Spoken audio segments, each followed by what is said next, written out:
शहरामध्ये जे आता गांजा कारवाई करण्यात आली त्या संदर्भात काय माहिती? नमस्ते, मी पोलीस निरीक्षक रणजित माने, करमाळा पोलीस ठाणे. करमाळा पोलीस ठाणेकडून शनिवार दिनांक 6 जून रोजी 10 किलो गांजा जप्तीची कारवाई झालेली आहे. त्याची माहिती मी आपणास देत आहे. यामध्ये अशी हकीकत आहे की आम्ही दैनंदिन कर्तव्य करत असताना बातमी मिळाली होती की करमाळा पोलीस ठाणे हद्दीमधील करमाळा बायपास येथील साडेकर प्लॉटिंग या अंधाराच्या ठिकाणी एक व्यक्ती गांजा विक्रीसाठी येणार आहे अशी माहिती मिळाली होती.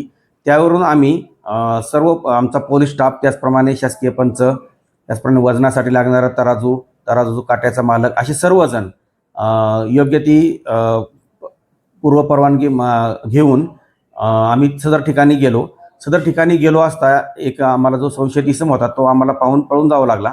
त्याचा पाठलाग करून आम्ही त्याला साधारण देवीचा माळ इथं पकडलेला आहे आणि त्याच्या ताब्यातून साधारण 10 किलो 248 ग्रॅम गांजा जो आहे तो जप्त करण्यात आला आहे. सदर गांजाची किंमत ही 2,56,200 रुपये असून त्या इसमाकडे एक हिरो मेस्ट्रोची स्कूटर आहे ती पण जप्त करण्यात आलेली आहे.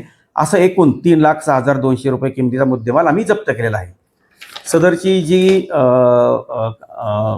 हकीकत यावरून आमचे पोलीस कॉन्स्टेबल अर्जुन भरत गोसावी यांनी फिर्याद दिलेली आहे. त्यामध्ये गुन्हा रजिस्टर नंबर 540/2026 NDPS ॲक्ट कलम 8(क)20(ब)(2) प्रमाणे गुन्हा दाखल आहे.